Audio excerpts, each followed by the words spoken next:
représente des choses acquises pour les gens. Pour beaucoup de gens, voilà, le théâtre ça doit être ça ou ça doit être ça. Et quand ils ont ça dans la tête, c'est difficile de les amener à apercevoir qu'il y a d'autres endroits où on peut faire du théâtre. Donc comment on peut les bouger les gens? Qu'est-ce qu'il faut faire pour amener les gens à accepter que les espaces s'ouvrent? André construit sa vie comme si HLM, tout droit, pas de questions, pas de doute, pas d'inquiétude, faut pas l'emmerder André. La vie est droite et assurée, ancrée.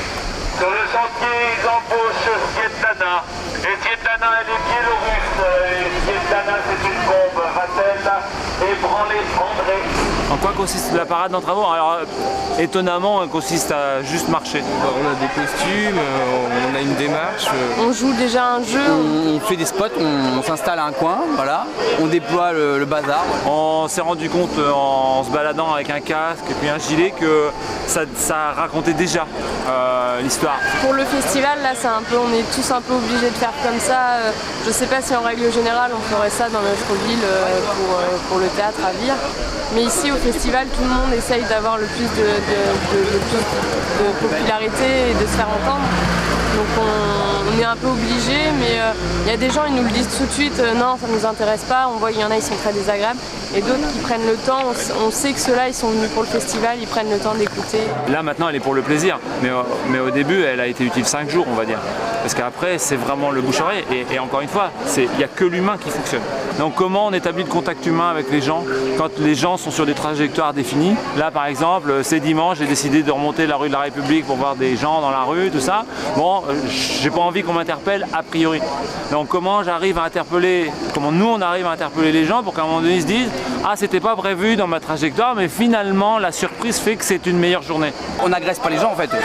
Voilà, on va vers eux et il y en a beaucoup qui sont habitués à ça. Donc la plupart sont très ils réagissent plutôt bien en fait. Ils réagissent plutôt bien. Ils veulent avoir des infos, quoi. Bah, c'est un peu gênant, mais c'est nécessaire pour la survie de la pièce. On est obligé d'aller vers les gens pour qu'il y ait du monde, pour que la pièce marche.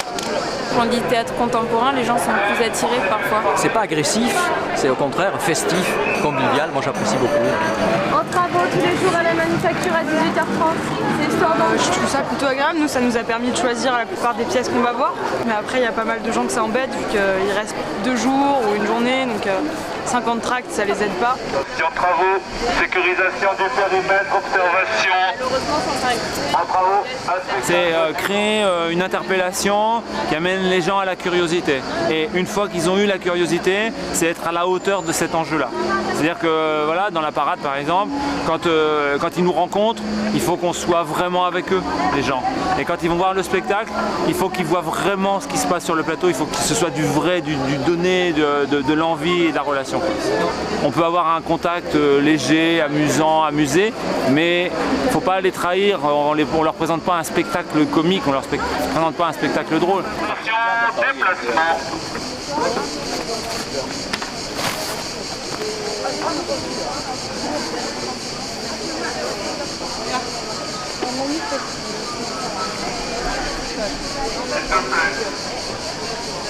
Euh,